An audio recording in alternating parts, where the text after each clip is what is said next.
kami, Orbelio Bulantante, Tubi, at iba pang kasama si Saldico, ay nag-deliver kay Senator Tito Soto. Paldong-paldo ang mga buhaya ni Bungit, anak ng kagwang, oh. Kaya pala ang iingay diyan sa Kongreso at makapagtanggol kay Bongbong Marcos at kay Tambaloslos, akala mo, patipwit, hihimori na eh. Kaya pala, dahil ang mga hinayupak nakatanggap ng mga mali-malitang pira ho, galing po sa pangungurakot sa kaban ng bayan. Ito na nga ho yung sinasabi natin eh. Ang korupsyon sa ating bansa ay systematic. Meron talaga silang sistema kung paano limasin ang kaban ng bayan. Nakakatulog pa kaya itong mga nahinayupak ng mga kongresista? Ito po ay listahan, no, na inilabas ng 18 Marines. Ito ay pinagsama nilang affidavit na sinabi po nila dyan na tumanggap itong mga to ng mga mali-malitang pera. Sino po ang mga yan? Kilalang kilala nyo po, dahil tama ko po si Baligod, kung sino pa yung maiingay diyan sa Kongreso, ay sila po ang tumanggap ng salapi galing sa nakaw ng mali-malita. At pag-usapan rin po natin ang pangungulila ni Vice President Inday Sara Duterte sa kanyang ama na si former President Duterte na sumalang na po ngayon sa confirmation of charges diyan sa ICC. Magandang tanghali po sa ating lahat. Pa-like po muna, pa-share, pa-subscribe, pakipindot ang inyong notification bell para lagi po kayong updated sa ating mga video. At suportahan po natin ang Bisdak Historiador. Ito. Unahin po muna natin yung affidavit ng 18 Marines. Continuous po ito, pag-uusapan po natin. Mahalaga po ito kasi ito yung pinaka mahalagang usapin sa ating bansa, yung pangungurakot sa kaban ng bayan. Babasahin ko lang ha. Available po ito sa lahat ng social media, nakapost na po ito, lalo na sa mga pro-Duterte, mga political vloggers. Basahin ko po isa-isa para lahat tayo ay malaman ang katotohanan tungkol sa pagnanakaw sa kaban ng bayan. Number 1 pa naman sa listahan si Pastor Dila, anak ng kagwang. Pinagsamang sinumpang salaysay. Kami, ito, Bernard E., Tubi, Rosbert Im, Waupan, Bines, Buluntati, Johnny E., Buduan, Rodante P., Orbelio. Huwag na nating basahin lahat kasi ang dami nila, basta 18, no? Basahin na lang natin yung kanilang mga salaysay para mas importante. Paunang pahayag. Dati kaming mga empleyado ni dating Congressman Eli Saldi Isko, naputol ang trabaho ng ilan sa amin noong December 31, 2025. Habang ang iba naman ay noong January 18, 2026. Verbal kaming sinabihan na tanggal na kami sa trabaho. Kasi nga wala ng delivery, no? Kaya tanggal na. Nabulilyaso na eh. Nagtrabaho kami kay Saldico at sa kanyang pamilya bilang personal assistant, security, ang security consultant. May mga naka-duty kay Saldico sa kanyang asawa na si Maylin Resentoco at sa kanilang mga anak. Grabe swerte naman, oh. Pumaldo. Nipo Bibis. Naging kasama sa aming trabaho ang mag-escort sa kanyang mga trusted executive assistant sa pagdi-deliver ng mga pira na sina John Paul Estrada. Ito, nabanggit na po ito ni Orly Gutisa, Panpilo, Mark Tiksay, Joshua Cano, John Kirby, Paharilyaga, Rolando Supal, Atty. Samuel Binbihi, at Aries Ganggub. Ayan. Yung mga pangalan na ito, familiar natin sila, John Paul Estrada. Ayan. Sikat yan kasi nabanggit man yan ni Orly Gutisa. Ang bagsakan ng pira ay sa bahay ni Saldico sa Valle Verde 6, Pasig City. So ito rin po yung sinabi ni Orly Gutisa. Kung saan doon ang accounting ng mga pira na galing sa iba't ibang mga tao. Katulad ni Congressman Erwin Gargiula. Naku, galit na galit pa naman dito si Livisti. Bago dalhin namin sa Unit 56 CD, The Horizon Homes, Shangri-La, BGC, Taguig City. Horizon Homes, kaninong bahay ito? Bangag ba to? Ay, kay Saldico, tama? Kanino ba to? Kadalasan ay nakikita namin habang binibilang ang pera bago isilid sa mga iba't ibang uri ng lalagyan. Ako, depende sa dami ng pera na pinapadala. Ito ay isinisilid sa iba't ibang laki ng lagayan. Ito na nga ho yung yung malitang pera, malita. Lagayan ng mga hinayupak. Ilan sa amin ay nagtatrabaho kay Saldico at sa kanyang pamilya. Sa tagal na 1 taon hanggang 9 na taon, meron din sa amin na asahin na mga driver bodyguards na ilang tao katulad ni Joy de Guzman, yung media coordinator, may bodyguard. Si Colonel William Guillermo Dominguez, Army retired, Major Ermilo Dicuso Jr., Police Captain Alvin Luguid, si may active PMSJT, Johnny Calleja, at si Onisto Bung Iscross ang gumagawa ng pang-araw-araw na duty. So, duty detail namin. Kung sino ang naka-duty kay Saldico, ay sila ang kadalasan na utusan na mag-escort sa mga executive assistant niya sa pagdi-deliver ng mga pera. So, kasama pala si Saldico sa pagdi-deliver ng pera, anak ng kagwang. Halos araw-araw ang pagdi-deliver ng pera.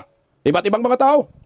Dahil sa tagal ng aming paninilbihan at samahan bilang mga empleyado, ay nagkikwento din sa amin ang mga executive assistant ni Saldico na dali na. Kung saan, kanino at minsan ay kung magkano ang ihatid na pera. Wow. Ang mga gamit naming na mga sasakyan, pag nagde-deliver o nag-escort sa mga executive assistant ni Saldico, ay ang mga sumusunod. Toyota, Sikula, may plate number pa. Toyota Super Grandia. Super Grandia, malaking banho ito. Toyota Super Grandia, may mga plate number. Toyota Super Elite. Armored pa, anak ng kagwang na yan. So mga bulletproof ang mga animal. Toyota Super Grandia, may bulletproof. Kasi para baka ambusin, no? Lexus, Toyota Hilux, Toyota Grandia Elite. Utangin na, no? Toyota Grandia, puro mga armored. Fortuner, Innova. Yan ang mga ginagamit nilang mga sasakyan daw. Nakasama kami bilang security escorts ng mga executive assistant at tagapagbuhat sa mga pira na dinadala namin sa iba't ibang bahay o lugar tulad halimbawa ng mga sumusunod. So ito na yung mga bahay na dinideliveran. Sama ka na bungit dito. Unit 8 and 9 Pulo Club Townhouse sa Forbes Park. Kaninong bahay ito? Number 42 McKinley Road, North Forbes Park. Number 14 Nara Street, South Forbes Park. Palagay ko itong number 14 kay Bongbong Marcos to. Number 30 Tamarin Street, South Forbes Parks. Putang ina, mga yayamanin. Ito yung matindi, kasama sa paghahanda para ng pira sa may... Ito, papakita kong picture sa inyo. Para mas maganda. Ito yung picture, kasi meron silang mga slides na picture para malaman po ninyo ang totoong kawatan. Ang mga magnanakaw, ang mga hinayupak. Okay. Teka lang, ito ba to? Okay, ito yata ito. Okay. Para makita nyo. Ito natin sa kabila kasi tatabunan tayo ni ano. Nakita nyo po yung picture na yan. Okay, ang sabi dyan, sa kanilang affidavit po ito ha. Maligaw tayo ng landas. Okay. Kasama yung sa taas kasama sa paghahanda ng pera sina Mian de la Cruz. Mian de la Cruz, lumabas ka na, awards. At Calye Villarreal at Laurel Carpio. Yung dalawang nagbibilang dyan, kita nyo, taas. Pera po yan nilagay sa lamesa. Bulto-bultong pera. Diyos ko, di ba sila nagtataka dito? Saan ba nanggaling tong daming pera? Sila nagbibilang Panpilo Lacson, ipatawag. Ito sa baba. Yung sa baba, delivery ng pera sa bahay ni Representative Stella Kimbo. Tanging. Yan si Stella Kimbo. O si Stella Kimbo ba yan? Hindi. Pero ito yung nakalagay. May bike, no? Ilang malita dumating kay Stella Kimbo? 1, 2, 3, 4, 5, 6, 7, 8, 9. So yung sa picture, shampoo yan na malita ba? Inom. Kaya nanahimik si Stella Kimbo. Nakatanggap pala ng mali-malitang pera. Di ba kayo makarma dyan? Anak ng kamuti kayo. Pera ng bayan yan, hindi nyo pera yan. Yan po, deliver yan, Stella Kimbo. Okay, so next tayo, sabi ko. Teka lang. Delivery. Number 12. At ito rin yung dinideliveran pa, number 41 Nara Street, South Forbes Parks. Ito pa ibangag talaga to. Green Hill San Juan. Maidas Hotel. Ayan. Office ni Saldico sa House of Representatives. Pati sa opisina ng Kongreso nung nagde-deliver. May mga pagkakataon din na nautusan kami na hintayin sa Valle Verde 6 ang i-deliver na mali-malita ng pera galing sa iba't ibang nag-remit kay Saldico. May kuta kasi sila Tulad ni Congressman Gargiula. Meron ding linggo-linggo na pinagpipick up na pera galing sa number 20 Banabay South Forbes Park na bahay ni Secretary Laurel Chu. Putsang ina, si ano yan? Di ba sa ano yan? Sa DNR? Tama ba? DAR ba yun? O DNR? Ay, agriculture pala to si Chu. Meron din nag-deliver sa basement na paradahan ng Shangri-La Hotel sa BGC tulad ni Bucor Chief Retired General Gregorio Katapang. Hala, Katapang, nagdi-deliver ka. Ano to? Anak ng kamuti. Ano to? Drug money. Kasi galing man daw sa Bucor. So galing sa, alam naman natin, nagluluto na naman ng shabu dyan sa dyan sa Bilibid ngayon Ano yan, Katapang? Anak ng kagwang? Drug money ba yan? Hindi dineliver? So ito yung mga sindikatong totoo. Tuloy po natin. No? Sa mga susunod, ay aming isinasalaysay ang aming personal na nalalaman tungkol sa iba't ibang na teka lang, naduling ako. Iba't ibang pagde-deliver namin sa mali-malitang pera. Ang tawag namin ay basura. Kaya pala sabi ni basura. Kumpirmasyon ng mga salaysay. Ayan, ito na po yung kumpirmasyon ng mga salaysay na nagpapatunay ay totoo yung kanilang mga sinasabi. Ngayon nga kasi sa cellphone ako ang liliit. Kumpirmasyon ng mga salaysay na ni Elizalde Isko at Master Sergeant Orly Gortiza. Okay. Kinukumpirma namin na totoo ang mga salaysay ni Master Sergeant Orly Gortiza kasi yung mga unang na salaysay nila at pagkanta ni Saldico na kanyang binasas sa harapan ng Senate Blue Ribbon Committee sa aming napanood sa telebisyon. Nakasama rin namin siya sa pagde-deliver ng mali-malitang pera sa ilang mga opisyal ng gobyerno. Ang mga larawan sa ibaba ay nagpapatunay na kasama namin siya at nakasama rin siya sa pagde-deliver ng pera.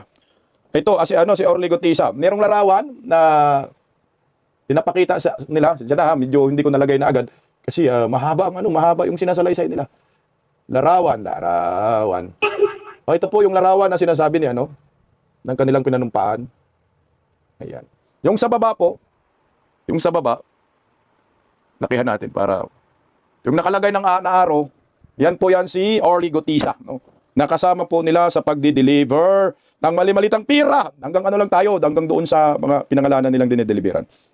Ito pa. Larawan ng mali-malitang pira kasama si Master Sergeant Orly Gortiza. Oh, yan. Ito yung pinakita na rin po ito, no? Sige nga, sagad-sagad na natin para magandang impormasyon. Okay, pinakita po ito kagahapon, pero ito dagdag po ito. Saan ba to? Dagdag po itong impormasyon na kasama sa kanila ni Orly Gortiza sa pagde-deliver ng pera. Kasi, di ba, pinagawan po ito ng affidavit. Ayan. Yung nakaturo ng araw, yun po si Orly Gortiza. Tuloy. Wala pa yata nagbabasang vlogger ng ganito, no? Nabinabit ako pa yata. Kapagtsagaan. Larawan ng mga malita na pira kasama si Master Sergeant Orly Gortiza. Napanood din namin ang mga naisiliwalat ni Saldico sa pamamagitan ng social media. At pinatutuhanan namin ang kanyang mga sinasabi tungkol sa pag-deliver ng pera sa ilang mga matataas na opisyal ng gobyerno. Ayan. Ang ICC operations, ito na po. Unang pagdating, December 2023. Ako, Bernard Tubi, kasama sina Mark Tiksay at John Paul Estrada ay nagpalit kami ng dalawang malita na tig 56 million pesos ang laman sa dollars na isang building sa Baliro Street, Salcido Village, Makati City. Ilang buwan bago ang December 2023, nasabi ko na 56 million pesos ang laman ng bawat malita dahil may nakasulat sa malita na 56 million. At naikwento rin ni na Mark at Paul na namili sila ng dollar. Namili ng dollar dahil pinaghandaan ang mga darating na foreigners.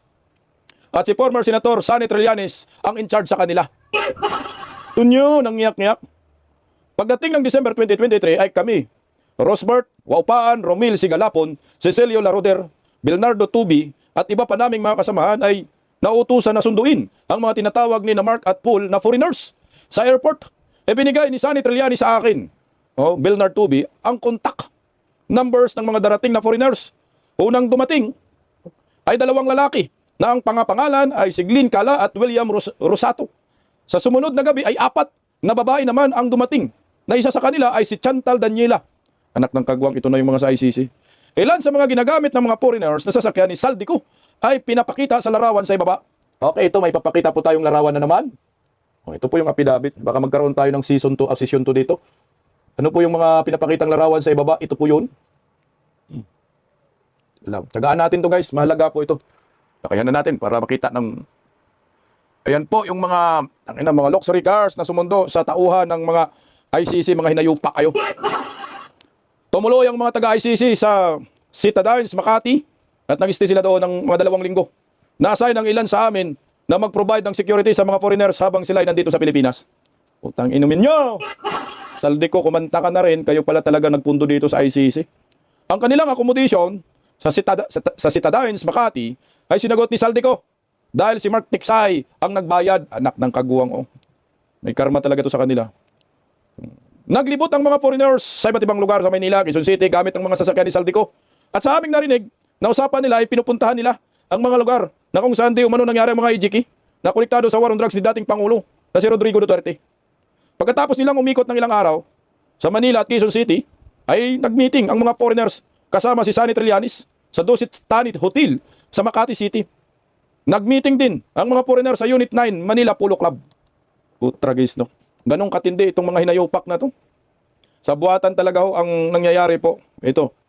Ito, may picture si Sunny Trillanes ba to?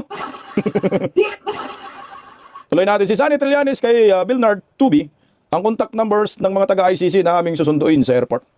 Tumuloy at nanatili sila sa iba't ibang hotel o kondominium sa pagbabalik-balik nila sa Pilipinas noong 2024 at 2025. Tulad ng Raffles Makati, Sumerisit Hotel, Sida Makati, New World Makati at Diamond Makati. Ginamit nila ang condominium unit ni Saldico sa Raffles Makati habang ang kanilang hotel accommodation sa iba't ibang hotel ay si Mark Tiksay at si Ronald Diso na tao ni Trillanes ang nagbayad. Anak ng kagwang. Ang ICC Group ay palaging pumupunta sa Midas Hotel sa Pasay City, Holiday Inn Glorieta at Holiday Inn Makati, kung saan doon nila kinakausap o ini-interview ang mga tao na pinapakontak sa akin. Si Bernard Tubi nagpapakontak din. Pinakontak sa akin ni Sunny Trillanes katulad ni na Police General Jerry Protasio, Police Colonel Santiago Jordan, Mayor Jed Mabilog, itong mga sindikato, Kerwin Espinosa, Father Plavi, kasama ka Father Plavi, Colonel Santi Mendoza, Colonel Jeffrey Lataya, Colonel Angela Garciliano. Pumunta rin sila sa bahay kalinga ni Father Plavi, para makausap ang mga pamilya ng mga biktima di umano ng EJK sa National Bilibid Prison sa Muntinlupa para kausapin ang mga di umano'y ay pumatay kay Kian de los Santos at dating mga police. Yawards talaga. Tindi, no? Sige, tuloy natin dito sa ICC. Isa sa mga interview ni Kian Santos na killing na National Bilibid Prisons. Ito, may papakita tayong larawan naman na patunay na pumunta nga ho sila doon. Yung pulis yata in-interview, anak ng kagwang, wala na, ito yun. Bugbog sa arado ng mga ebidensya ito. Paano na to bungit? Ayan po yung picture na yan sa baba. Ang sabi dyan, isa sa mga interview sa Kian Santos killing. Siguro pulis po yan. Si Chantal, Daniela at William Rosato ay nagkaroon din ng meeting sa isang bahay sa Bel Air, Makati na sa pagkakalam namin ay bahay ni dating DOJ Secretary Boying Remulla. Tangina mo, Boying. Kasama sa meeting sina Sunny Trillanes, General Nico Restore at dating Secretary Boying Remulla. Nagpaalam na napag-alaman namin na bahay iyon ni dating Secretary Remulla. Dahil instruction sa amin na pagpasok sa gate ng Bel Air ay sasabihin namin na sa bahay ni Secretary Boying Remulla ang aming papuntahan, anak ng kagwang kabuying. Nung pabalik-balik ang mga ICC personalities dito sa Pilipinas mula December 2023 hanggang 2025 ay napag-utusan kami ng 4 na bisis na mag-deliver ng pera para kay Sunny Trillanes para gastusin na konektado sa mga ICC personalities. Una ako, Bernard Gumban, at kasama ni si Master Sergeant Edward Lupian at retired, at John Paul Estrada ay nag-deliver ng isa pang paper bag na cash sa kanyang opisina sa Quezon City. Pangalawa ako, si Bernard Gumban at si Master Sergeant Andy Polidario at John Paul Estrada ay nag-deliver ng isang medium size na malita ng pera na parehong lugar. Pangatlo at pang-apat ako, si Anselmo, kasama si Mark Tiksay at Roberto Albarcio Jr. ay nakapag-deliver sa parehong lugar ng 2 paper bags na naglalaman ng pera para kay Sunny Trillanes, anak ng kagwang. Palaging nagpupulong sina Sunny Trillanes, Saldico at dating Speaker Martin Romualdez sa Manila Polo Club Townhouse sa South Forbes Park kung nasa Pilipinas ang mga taga-ICC. Dahil ako, si Bernard Tubi, ang isa sa mga kadalasan na naiiwan na security ni Saldico sa townhouse. Kaya nakikita ko sa pagkatapos ng kanilang meeting ay binibigyan lagi si Sunny Trillanes ng paper bag ng pera at minsan naman ay isang small malita. Sarap magmura. Ganyan na po kahinayupak ng mga animal, no? At didirekta po tayo sa mga dinideliveran po nilang mga kongresista. So, ito na tayo ngayon. Maliwanag po mga kababayan ko na yung ICC ngayon, operasyon ng ICC ay pakana ni Martin Romualdez, Bongbong Marcos, Saldico, Sunny Trillanes, kasama yung mga alipuris na mga tumatanggap ng mali-malitang pera. Mahaba po yung affidavit nila. Siguro sa susunod na content natin, try natin talakayin ho ito kung gusto nyo. Magbabasa lang naman ako at kayo ay papakinggan ho ninyo. Pero itong susunod na babasahin ko, affidavit nila, ito na yung mga kongresista na pumaldo. Yan yung mga mukha nila, anak ng kagwang. Kaya pala, grabe ang kanilang pagdipinsa kay Tambaluslos, pagdipinsa kay Bongbong Marcos, at pag-atake naman sa mga Duterte. Kaya pala, dahil hindi biro po yung natanggap nila na mali-malitang pera. So kasabwat ito, itong mga kongresistang ito, para kidnapin si former President Duterte. Kasi sila man yung sa Quadcom. So Quadcom sila, pakana nila dyan, pati dito sa siguro sa Senado, kasama si Yunti Bayros. Pakana nila yan para si Tatay Digong ay gipitin at ipin down. Kasama na rin yung pagbanat kay Vice President Inday Sara Duterte. At least ito, malalaman na nating lahat ito. So okay, babasahin po muna natin yung... Teka lang, nawala. Ito. Intindi nito. Ito na yung mga dinideliveran. Sama natin sa Senado. Ito, hindi pwedeng may kinikilingan tayo dito. Mga maalala namin sa ngayon na dinideliveran ng pira na mga mambabatas. Pag sinasabi mo mambabatas, kasama mga senador dito. Marami kaming mga nasaksihan na mga mambabatas na nabigyan ng mga pira na nakasilid sa expandable envelope. Paper bags o malita, ngunit hindi namin alam ang kanilang mga pangalan. Pero pamilyar ang kanilang mga mukha. Sa ngayon ay mga sumusunod na mga mambabatas ang aming maalala na diniliberan ng pira dahil natandaan namin ang kanilang mga pangalan. Patay! Kami, Gumban Lardel, Mulutante, Orbelio, Galapon at Tubi, kasama si Saldico, ay nag-deliver ng 4 na iba't ibang laki ng malita kay Senator Chis Escudero, sa 9th Street, number 150 corner, Hermadi, New Manila noong December 2024. Nadali na dito, Manong Chis. Ako, Gumban, kasama si Mark Tiksay at Henry Obina, ay nag-deliver kay Senator Erwin Tolpo, anak ng Kagwang Katolpok, ng 6 na medium size na malita sa isang bahay sa Green Hills Subdivision. Animal ka, bindalo ka. Yan ang sinasabi ko sa inyo. Kami, Orbelio Galapon, at iba pa, at si Paul Estrada, ay nag-deliver kay Senator Loren Ligarda. Nako, kaya pala dumikit itong nayupak na Loren Ligarda. Talagang malayo to sa anak. Ito na. Noong 2024, ng 2 medium size na malita sa number 40, Cambridge Street, North Forbes Park. Putragis na. Kami, Orbel Larodel, at iba pa, at si Mark Tiksay, ay nag-transfer sa sasakyan ni dating Senator Bong Revilla, patay dali rin si Bong, ng 2 medium size malita pagkatapos ng meeting niya kay Saldico sa restaurant sa The Taste of L.E. Morato Street, Quezon City noong 2024. Patay. Budots, dali ka rin wala Kami, Orbelio Bulantante, Tubi, at iba pang kasama si Saldico, ay nag-deliver kay Senator Tito Soto ng 5 large na malita sa kanyang opisina sa isang building sa Baclaran. Anak ko, Tuta Soto, pumaldo rin po pala kayo. Anak ng kaguwang ka. Tumanggap din, sabi ko na nga ito pa. Kami, Orbelio Borbari, at iba pang kasama, si John Paul Estrada at Saldico, ay nag-deliver ng 7 medium-size malita kay dating Senador at DPWH Secretary Mark Villar noong 2022 sa kanyang bahay sa Portofino South Bell Street, dating Hari Las Piñas, so 2022. After na to, kasi Saldico naman to after Digong na to, anak ng kagwang Mark Villar din ito na yung mga kongresista. Ay, anak ng kagwang Tuta Soto. Ito yung mga kongresistang tumanggap din ng pumaldo rin. Ayan, galing po yan sa affidavit ng 18 Marines. Ito. Nautusan din kami na mag-escort at mag-deliver ng iba't ibang laki ng malita sa mga congresswomen.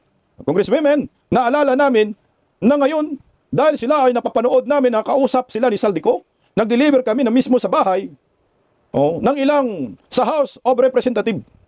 At yung iba ay kinuha nila sa Unit 8, Unit 9 ng Pulo Club Townhouse, Forbes Park. Sila ay mga sumusunod. Nakinig kayo. Yung mga buhaya. Number 1 sa listahan, Abanti. Bini Abanti. At yung Sia, Alvarez Osi. Ang Jojo, Baronda, Julien. Barbers, Ace Barbers. Anak ng kagwang ka Ace Barbers. Cheng Bernos, Arlene Brusas, Diyos ko. Gabriela, Franz Castro, Joel Chua. Ito na mga kaliwa, Franz. Manix Dalipi, Laila de Lima, Dan Fernandez. Ay, awards ka na, Dan.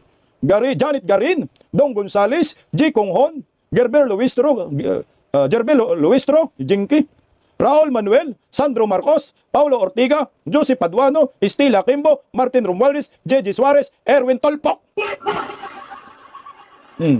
Iba pang dineliver sa mga iba't ibang opisyal ng pamahalaan. Ito may oras pa ba? Sa sunod na yung iba. Bitinin muna ngayon. Ito po yung nangyayaring deliveries. Yung mga kaliwang grupo. Ang tindi nito. Pera ng bayan ang ingay labang kay Inday Sara. Pakinggan po natin si Vice President Inday Sara muna. Nangungulila na po sa kanyang tatay. Narito po. Ruth, hindi pinanood ni Vice President Sara Duterte ang confirmation of charges hearing ng kanyang amang si dating Pangulong Rodrigo Duterte sa International Criminal Court. Kahapon, sinabi ito ng bise nang makapanayam natin siya dito sa Iligan City nang bisitahin niya ang mga nasalanta ng bagyong Basyang. Ayon pa kay VP Sara, ang gusto na lang daw niya ay muling makasama at makausap ang ama. Kung matatandaan natin, pinagbawalan ang pagbisita ng mga kaanak ng dating Pangulo sa kanya habang gumugulong ang pagdinig. Sabi rin ng bise, hindi na umaasa ang kanilang pamilya na makakauwi pa sa Davao City si FPRRD. Tanggap na rin umano ng dating Pangulo ang posibilidad na baka sakaling sa loob ng kulungan na siya mamamatay. Pakinggan natin ang sabi ni VP Sara. Hindi na namin tinitingnan yung chances of coming home eh. In fact, hindi na namin pinag-uusapan na yun, sir. Kung makikita nyo doon sa statement niya sa court, ay sinasabi niya sa court na natanggap ko na posibleng dito ako mamatay. Ruth, gayunpaman, malaki ang pasasalamat ni VP Sara kay Attorney Nicholas Kaufman at sa buong defense team ni FPRRD. Samantala, hindi na rin daw ikinagulat ng bise nang banggitin ng prosekusyon ang mga kaalyadong sina Senator Bongo at Bato de la Rosa sa hearing kahapon. Binigyang diin na kasabwat sila ng dating Pangulo sa madugong giyera kontra droga. Nagbigay naman ng payo ang bise sa dalawa. Pakinggan natin ang sinabi ni VP Sara. Ang pinaka magandang depensa nila at paghahanda nila ay kumuha sila ng mga abogado nila na merong alam sa batas ng sa Rome Statute, sa ICC at sa international law para mabigyan sila ng maayos na advice.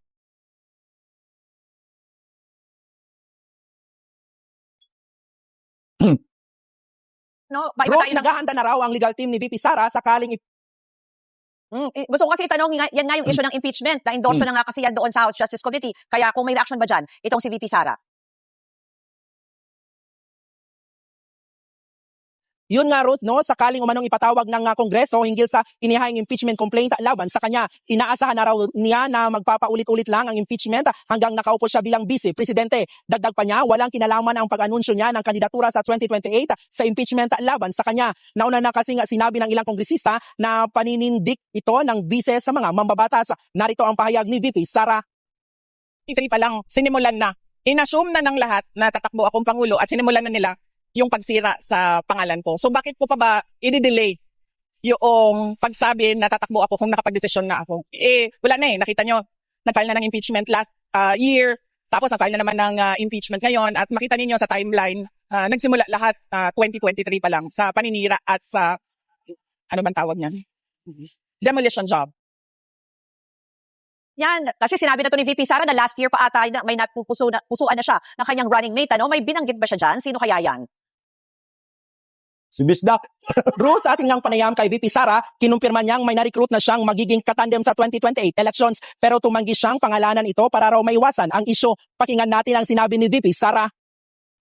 Hindi siya protektahan dahil baka siya na naman yung aatakihin at sisirain ang pangalan. So, let's protect hindi ko sabihin his or her, their privacy para sila ay makapag-desisyon ng maayos.